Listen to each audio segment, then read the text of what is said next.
Welcome to Sister Wives, our rewatch, Season 5, Episode 1. We're starting a new season, which is all long episodes. So John's not looking forward to that because the previous couple seasons have been a mix of like 21 in rewatch, 21-minute episodes and 42. This season they're all 42, and he is not looking forward to that.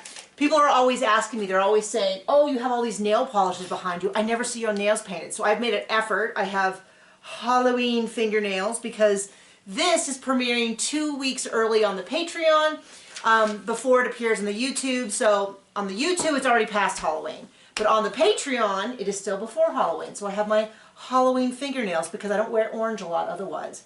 So we missed the gloves on our last time on the new series. I know, but...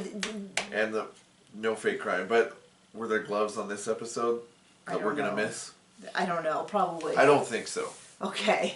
But I'm not qualified anymore to answer that question because clearly I'm incapable. So Season 5, Episode 1, Polygamist debt threat. And this is when they have already put money down, earnest money down on the property. They have 30 days to get their financing. This whole episode is them getting financing. I have some really big questions. So first of all, this is a year and a half after they moved to Vegas. They reiterate that the teens were all devastated by the move. Cody says, where we go one, we go all. Because a lot of people pointed out that's what he said when he went to Flagstaff. And I guess that's like certain organizations are using that phrase a lot now. But he was using it before those organizations existed. So it's just a terrible phrase that he's used for a long time. And then they do a long recap on the problems between Janelle and Mary and money in the past. Janelle talks once again about the fact, I had a lot of people say things like, it's not fair that Mary gets back less money than she pays in. I don't think that's accurate. That was not the case at the time. I don't think that was the case previously because Janelle says she gets back less than she pays in. And my impression was that Mary had a very low-paying job. She wanted to work with troubled teens, which is a great thing, and I'm not trying to say that... But mostly there's no money in that. Yeah, not a lot of money in helping people. Just in general. Unless it's like a scam artist who will promise you things like, I will fix your life and make you rich. Or a rehab in Hollywood. Yeah, I don't know.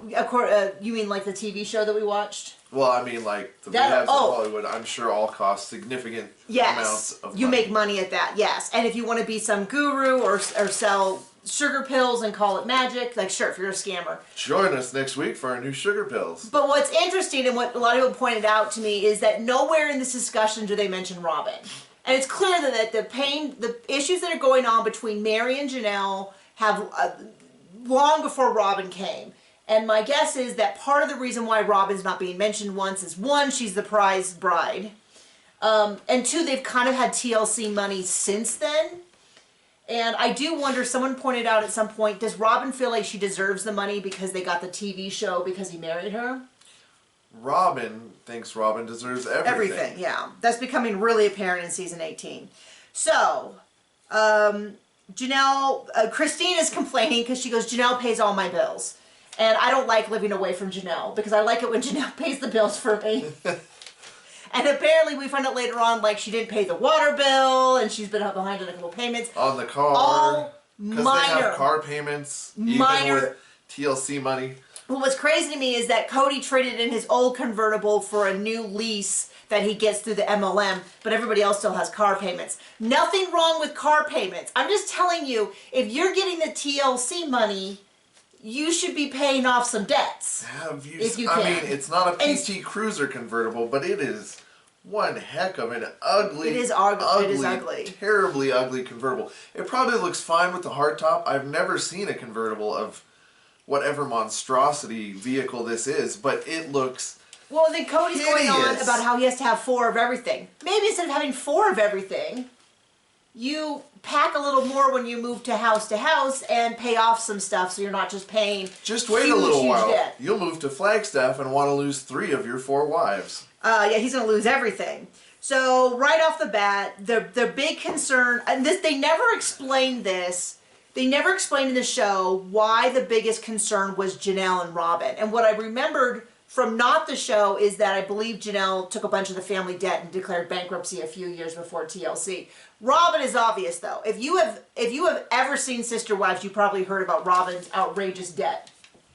And so we go into that a lot. And her brainiac moves for what companies they should start. You know, like my Sister Wives Closet. Yeah, so her claim, she goes to see a lawyer, and she says, the lawyer says, so you have a lot of debt.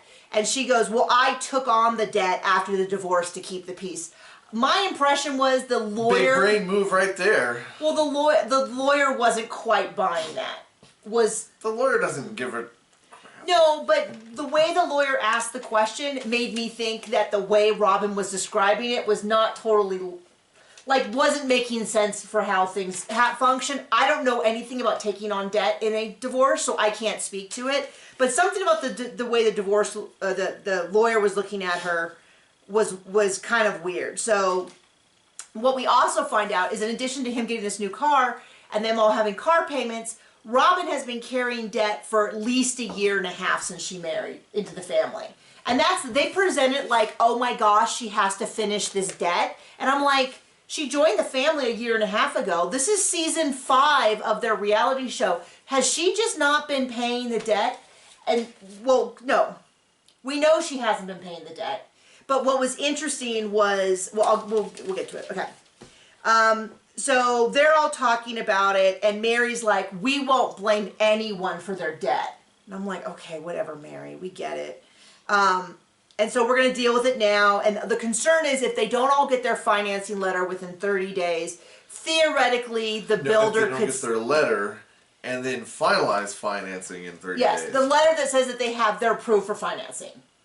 Okay, their financing and a letter that says they're approved for financing. The builder could sell the lots out. Now, I do feel like there's a little tiny bit of TV stuff, because if he can sell 4 lots and they finance 3, I could see them being like, well, we're going to hold off on selling this 1 lot for just a little bit to sell 4 rather than having 4 fall through. I'm just saying, and the other part of me goes, given how long it took them to sell their houses, this allegation that there was this super hot commodity and everyone was buying it, kind of, I mean, it was dire, but it was a miracle that they pulled this off, but I'm also like, they keep saying, and Mary keeps saying, that the builder, if one of the builders sells one of the lots, it's all ruined. But the builder can't sell the lots during those 30 days because they put down earnest money. So it's not like any second now they're going to get a call that says he sold one of those lots. That's what the earnest money is. So now, let's get back into it with these brainiacs who want to start these businesses. You know, not the fitness center, because that made some sense, but they're all in on Sister Wives Closet. So Janelle does all the family. Words is hard. This has been about a month now. I just cannot speak clearly. Which is funny. I'm taking a voiceover class for the past week. I just took the last one last night to do characters. And one of the funny things, I got to ask people if they agree. One of the funny things that happened was one of the final exercises we do is everybody would go and they would just talk normally using their normal speaking voice. And then they asked us to describe people. So like some of them would be like low and husky and dark, and some of them would be like bright and cheery and cartoony and stuff like that. And the idea was to have an idea of what your neutral instrument sounds like. And I have gotten in this class from 2 different people weeks apart. People tell me that I sound a little like Jennifer Coolidge, which is wild. You look like the 4th of July. You want a hot dog? Makes me want a hot dog real bad. But they said my normal speaking voice sounded like that. They call it husky and sexy. And I was like, well, first of all, I was incredibly flattered. But secondly, I don't think I sound anything like Jennifer Coolidge. Like, Jennifer Coolidge is awesome, but I don't think I sound like her. But you tell me in the comments if you think I sound like Jennifer Coolidge. John didn't know who it was, so I had to pull up the 4th of July reference. And he was like, what is going on? You look like the 4th of July. Anyway, so Janelle talks about how she does all the family finances, and she's the record keeper for the family. And brings in the most money. And then she kind of goes, I've always wondered what would happen to the family if I just picked up and left one day. I was like... that's some foreshadowing. Yeah, nobody was unhappy in the family. Nobody had any problems. So she goes to look at the model house, and she talks about how the house is too big, and she says stuff like, we don't need really big bedrooms because the family mostly spends time together, and the boys are going to have to share and stuff like that. And she's like, and she reiterates this thing about how she was so desperate when they had to move to Vegas, which moving is unbelievably expensive. I mean, we've had to move a couple times.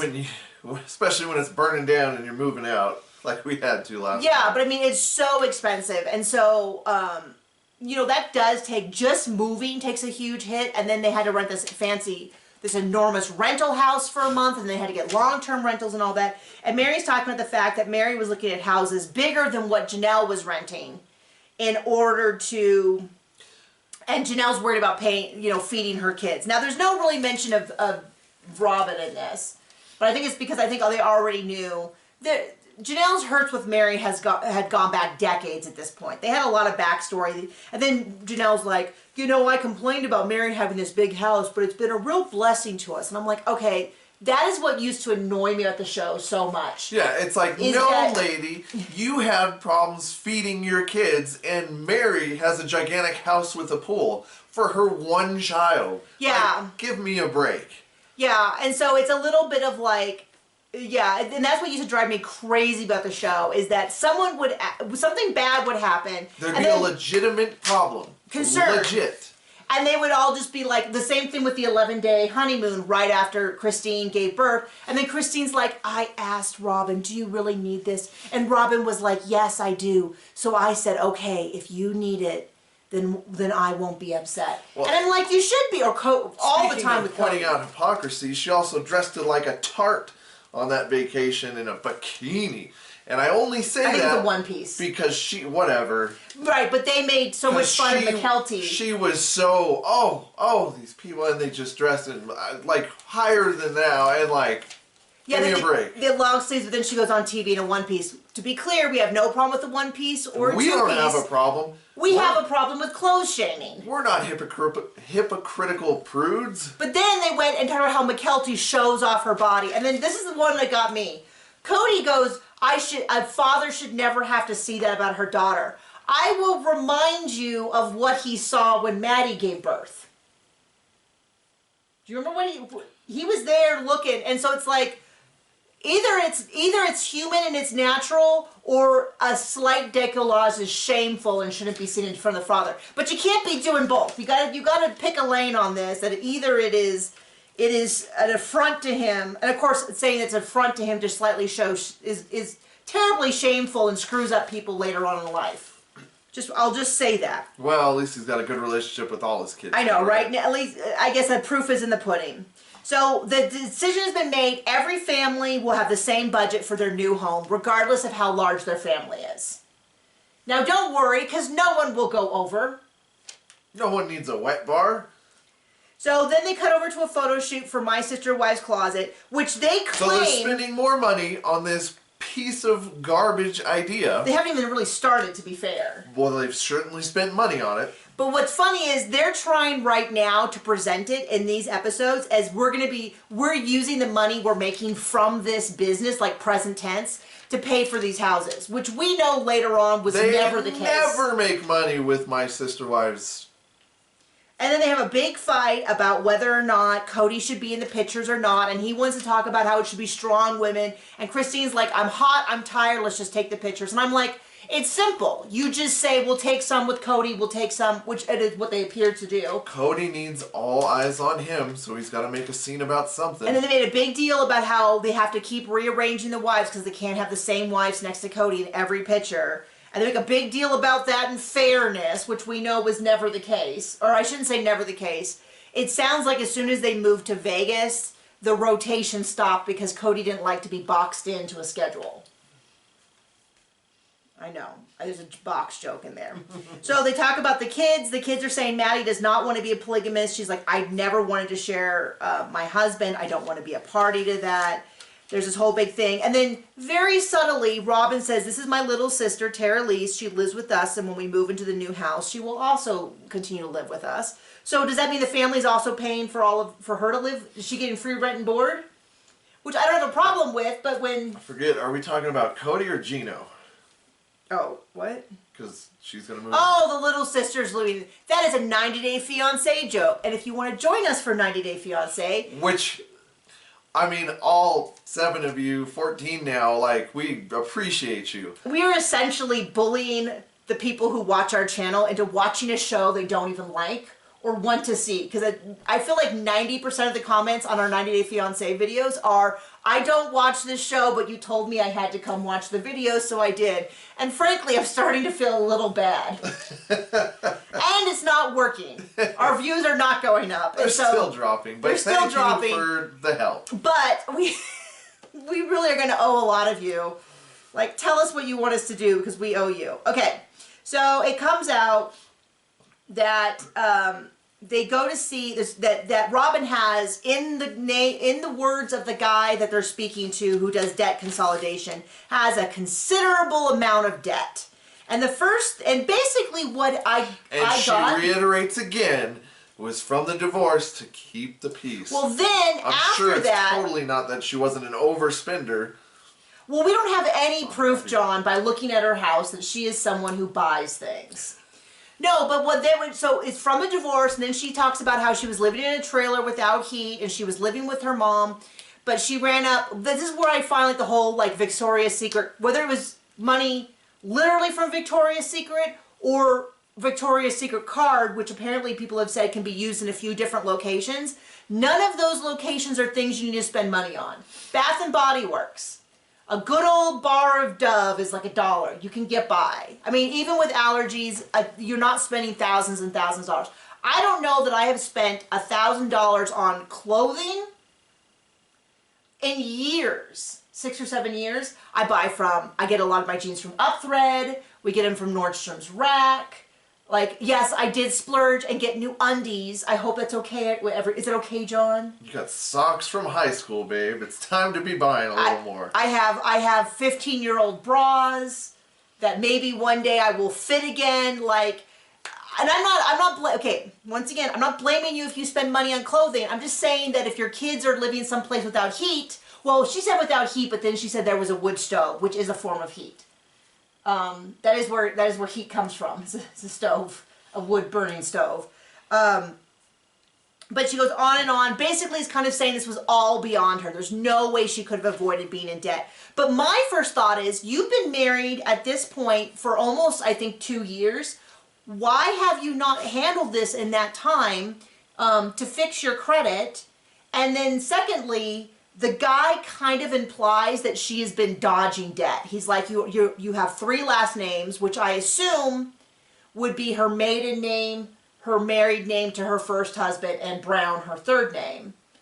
Maybe there's an additional name in there. That would be my assumption. Maybe after she divorced, she changed her name back to her maiden name to hide from the first. And she's like, oh, I haven't been hiding. I've just been trying to stay low on the radar because they used to call and bug me and stuff. And I'm like, and then she's like, you're not a bad person if you're in debt. And it's like, no, absolutely not. No, you're a bad person if you're Robin.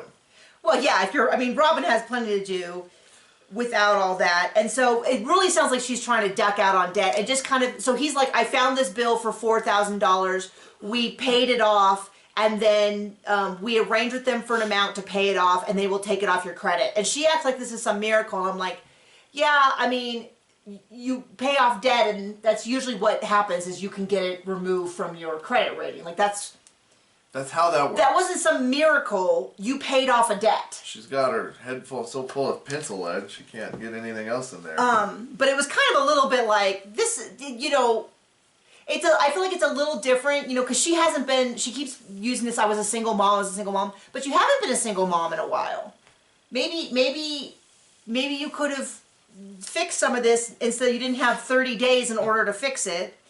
And I was like, she's been married for 2 years. So then Mary, there's this whole big thing again. They're really trying to push to us that Mary deserves whatever she wants because she can't have kids. I also can't have more children than the one I have.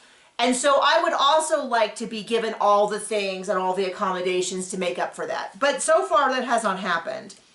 So Mary's child, they go to a National Honor Society thing, wants to be a doctor, wants to have sister wives. I don't believe either of those happened. Mary's talking about being an empty nester. And then the whole issue comes up again in front of Cody, so he knows that she's still considering it, whether or not she has another baby. And part of her kind of goes like, my child is going to be leaving. I don't know if I'm ready to start this all over again. And there's also, it sounded like she was a little concerned about, like, if God willed it maybe, but like going out of my way, like maybe it's not what's meant to be sort of thing. It's because kind of my impression. And then says, I haven't decided yet. And Cody was there. Because he kind of is, from my memory serves, he kind of acts like he thought she already decided. But clearly in the interview, she said, I haven't decided yet. And he doesn't cries. Because he's already decided. Okay. So, so they all get together to find out whether or not they have done, if they have gotten their approval. They're sitting with Mona. They're all going to wait to see if they get their approval. And Christine's like, I think I paid a bill late. And Cody was a little bit like, how dare you even bring that up? No one cares about your stupid late bills. That's kind of my impression of his attitude. And it was a little bit, she's like, well, I don't want to be the reason we don't get these houses. And he's like, no one cares. Basically. So Cody and Mary get approved. Janelle gets approved. Christine gets approved. I can't even read what I wrote. Robin gets approved. And then Robin gets approved, and that's supposed to be the big cliffhangers we didn't know. And then she saw, well, okay, this is what makes me so annoyed. Robin is before, I think before or after Robin gets approved, they show it in the sneak peek. Robin's sobbing and she's like, I'm going to do whatever is necessary for the family to get these houses. We're going to get these houses. We're going to do whatever needs to be done. Yep, sobbing was sobbing. And then all I was thinking was, but you had 2 years. This is not like somebody gave you your dream job and you're like, I'm going to do whatever. She doesn't have a job. She hasn't had a job. She instead got pregnant immediately instead of getting a job. She's had 2 years to try to she's got to take care of her best customer. To pay for the debts that she had committed to. Because she even admits these were all, you know, from when she was single and stuff. And they're buying, you know, he's getting a new car and all that kind of stuff. And she knew they were going to try to buy houses there. I mean, they were going to move to Vegas and she was going to get a house. Well, clearly she's brilliant.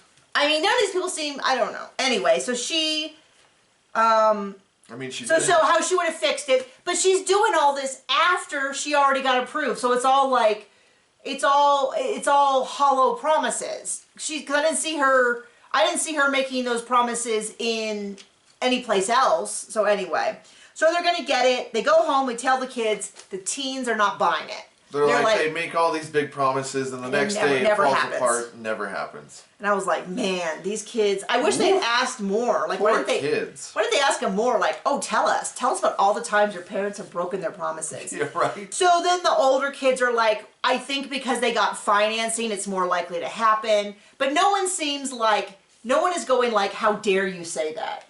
Yeah. Well, and also all the kids are like, and we don't want to be here. Yeah, and I want to go back to Utah, and I miss my I miss my friends, or my church, or the community, or whatever. We did see, there was a section in there about Maddie going out with friends. That's where it was like, that was the whole thing. She went out with some friends, and she's like, I don't party, I don't like to get sloppy and stuff, but a lot of my friends do, and that's fine. And that's when the friends asked her about polygamy, and she's like, no way. And then they asked if any of their siblings would be interested, and it was just Mary's child. That was it. And no one else, does she even think at the time would be interested. And as far as I know, none of the kids, I mean, I think Truly and Savannah would be the only two left who haven't publicly spoken on it, but I don't think any of the other kids want it. We've not heard from Robin's kids in a while, and I'm guessing there's a certain amount of pressure to do that. I know with Elise Solomon, she was pushing it when he was a very, very small baby, but I don't know if that's still the case or not. So anyway, thank you for joining us. We will see you later. Bye. I love you.